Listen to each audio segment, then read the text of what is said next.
आऊज़ु बिल्लाहि मिनश्शैतानिर्रजीम बिस्मिल्लाहिर्रहमानिर्रहीम। इब्तदा है अल्लाह रब्बुल इज़्ज़त के पाक नाम से जो तमाम जहानों का मालिक है। प्यारे दोस्तों, एक ऐसी पुरअसरार किताब जिसको पढ़ने वाला या तो पागल हो जाता है या फिर उसको कत्ल कर दिया जाता है।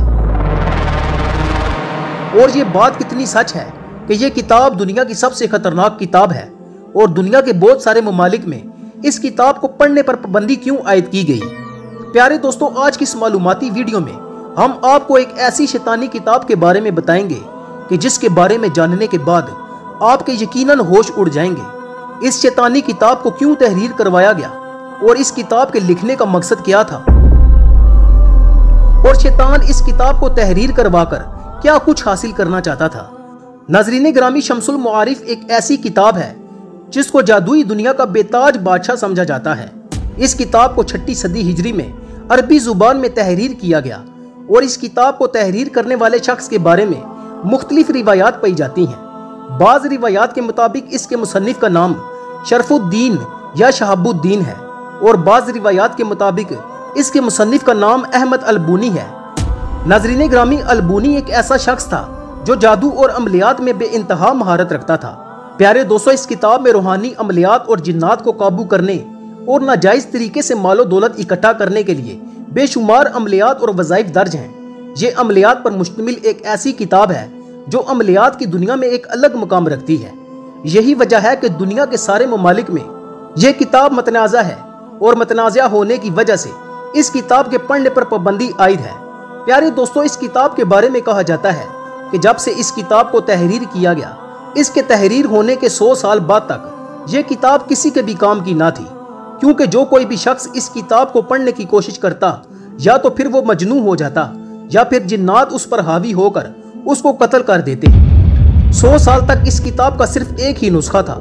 फिर इसके बाद एक नामालूम शख्स की तरफ से इस किताब में बहुत सारे रद्दो बदल किए गए और इस किताब के बहुत सारे नुस्खे तैयार किए गए। इस किताब में रद्दो बदल करने की वजह यह थी क्योंकि मुसन्निफ की जानिब से इस किताब के अंदर बहुत सारे ऐसे अमलियात लिखे हुए थे जिन अमलियात की मदद से इंसान बहुत बड़े बड़े ताकतवर जिन्नात को अपने कब्जे में कर सकता था। इसी वजह से जिन्नात इस किताब की हिफाजत किया करते थे और जो कोई भी शख्स इस किताब को पढ़ने की कोशिश करता या तो फिर जिन्नात उसको पागल कर देते या फिर उसको कत्ल कर दिया जाता, ताकि कोई भी इंसान इस किताब को पढ़ न सके और न ही जिन्नात को अपनी कैद में कर सके।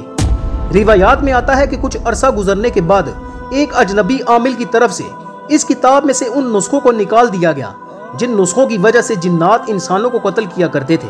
लेकिन अब भी इस किताब में काले जादू और जिन्नात को कैद करने के बहुत सारे अमलियात हैं। यही वजह है कि कोई भी इंसान इस किताब को ठीक तरह से समझकर पढ़ नहीं सकता और जो कोई भी शख्स इस किताब को समझने की कोशिश करता है वो पागलपन, मिर्गी या जुनून जैसी बीमारियों में मुब्तला हो जाता है। नाज़रीन ग्रामी, कहा जाता है कि 6ठी सदी हिजरी में यह किताब मोहम्मद बिन अली बिन जायद के कब्जे में आ गई। यह शख्स बहुत ही मालदार था और मजीद माल के हसूल के लिए इस शख्स ने एक बहुत बड़ी रकम अदा करके इस किताब को अपने कब्जे में कर लिया था ताकि वो इस किताब में मौजूद शैतानी अमलियात को पढ़कर मजीद मालो दौलत इकट्ठा कर सके। इस किताब को खरीदने वाले शख्स का यह बयान है कि जब भी वो इस किताब को खोलकर पढ़ने की कोशिश करता तो उसके सामने एक सियाह रंग की अजीबुल खलकत मखलूक जाहिर हो जाती, जिसकी जिसामत की स्याही को देखकर और उसके चेहरे पर छाई नहुसत को देखकर यह शख्स बेहोश हो जाता। उस शख्स ने बहुत दफा इस किताब में मौजूद अमलियात को करने की कोशिश की, लेकिन वो हर बार नाकाम हो जाता। हर बार की नाकामी के बाद उस शख्स ने इस किताब को एक आलमे दीन के सुपुर्द कर दिया। प्यारे दोस्तों, जिस दौर में भी यह किताब मौजूद थी, हर दौर में शयातीन और जिन्नात इस किताब की हिफाजत पर मामूर थे, क्योंकि इस किताब में तहरीर ऐसे अमलियात मौजूद थे जिसकी वजह से वो जिन्नात इंसानों की कैद में आ सकते थे। प्यारे दोस्तों, इन तमाम तर वाक़यात के बाद ये किताब एकदम से गायब हो गई और फिर इस किताब के बारे में किसी को कुछ इल्म ना था और फिर अचानक से 7वीं सदी में यह किताब अचानक से मंजरे आम पर आ गई। उस वक्त किताब के अंदर मौजूद बहुत सारे मवाद के अंदर रद्दो बदल की जा चुकी थी। इस किताब को पढ़ने के लिए इंसान का अमलियात के अंदर माहिर होना जरूरी है। अगर आज के दौर में कोई शख्स बगैर अमलियात के इल्म के इस किताब को पढ़ता है तो आज भी इस किताब के अंदर ऐसे अमलियात मौजूद हैं जो इंसान की जान के लिए खतरा बन सकते हैं, जिसकी वजह से या तो इंसान पागल हो सकता है या फिर उसकी जान भी जा सकती है। क्योंकि अब तक इस किताब को जिसने भी पढ़ने की कोशिश की है उसको बहुत सारी आफात और मुश्किलात का सामना करना पड़ा है। इस किताब की अजीब बात यह है कि जो कोई भी इस किताब को पढ़ने की कोशिश करता है तो अपने पहले की जिंदगी के बारे में भूल जाता है और इस बात को भी भूल जाता है कि वो कौन सा ऐसा अमल किया था जिसके करने की वजह से जिन्नात इस पर हावी हुए थे और जिसकी वजह से ये मजनून हुआ। प्यारे दोस्तों, इस किताब को समझना या पढ़ना नामुमकिन सी बात है, लेकिन तारीख के अंदर एक ऐसे शख्स का भी जिक्र मिलता है जो काफी हद तक इस किताब को पढ़ने और समझने के अंदर कामयाब हो गया था। रिवायात के अंदर उस शख्स का नाम अल-साई बयान किया गया है। यह शख्स अपने दौर के अंदर अल-साई के नाम से मशहूर हुआ। यह शख्स यमन के कदीम इलाके उदन में रहने वाला था और यह किताब 10वीं सदी हिजरी में इस शख्स को मिली। इस शख्स के मुताबिक जब किताब में मौजूद अमलियात पर अमल करने की कोशिश की गई तो शयातीन और जिन्नात की तरफ से इस शख्स को रोका गया, क्योंकि इस शख्स ने ऐसे अमलियात पर अमल करने की कोशिश की थी जो कि बहुत ज्यादा खतरनाक थे। शुरू में जिन्नात ने इस शख्स को अमलियात से बहुत रोकने की कोशिश की, क्योंकि इस शख्स का अमलियात से बहुत गहरा ताल्लुक था। लिहाजा ये शख्स जिन्नात से नहीं डरा और इसने अपने अमलियात को जारी रखा। और यह शख्स खूब जानता था कि जिन्नात की तरफ से इस पर कौन कौन से हमले होने वाले हैं। लिहाजा इसने अपने आप को उन हमलों के लिए पहले से तैयार कर रखा था और इसने पहले ही बहुत सारे ऐसे अमलियात कर रखे थे जिसकी वजह से शयातीन इस पर हमला न कर सकें। यही वजह थी कि यह शख्स बड़े बड़े जिन्नात को अपने कब्जे में करने के आखिरी मरहले में दाखिल हो चुका था। इस मकाम पर पहुंचने के बाद जिन्नात ने इस शख्स को मात दे दी और ये जिन्नात को कैद करने में नाकाम हो गया। ये वो वाहिद खुश नसीब शख्स था जो जिन्नात के हाथों बच निकला और जो कत्ल होने से बच गया। जब शयातीन ने इस शख्स पर हमला किया तो ये शख्स बेहोश हो गया।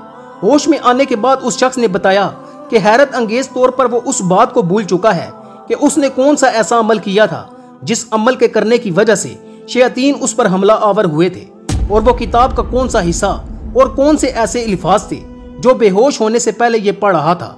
होश में आने के बाद इस शख्स की जान तो बच गई, लेकिन इस शख्स की हालत ये थी कि ये अपनी पहली जिंदगी में होने वाले वाकयात के बारे में कुछ खबर नहीं रखता था और वो सब कुछ भूल चुका था। प्यारे दोस्तों, बाज मुसन्निफीन की तरफ से ये दावा किया जाता है कि इस किताब को शैतान ने खुद किसी अजनबी शख्स के जिस्म में दाखिल होकर और उसके जिस्म पर कब्जा करके लिखवाई थी, ताकि इंसान मालो दौलत के लालच और हवस में मुब्तला होकर इस किताब में मौजूद खिलाफ शरअ अमलियात पर अमल करके अल्लाह तबारक व तआला की वादनियत से दूर होकर कुफ्र व शिर्क के अंदर मुब्तला होकर मरें और जहन्नुम के मुस्तहिक करार पाएं। क्योंकि इस्लाम के अंदर जो कोई भी काले इल्म के अमलियात करता है वो शरीयत के दायरे से बाहर हो जाता है, और शैतान का अज़ल से मकसद भी यही है कि वो इंसान को राह हक से दूर करे और कुफ्र व शिर्क के अंदर मुब्तला करके उसको वासिले जहन्नुम कर दे।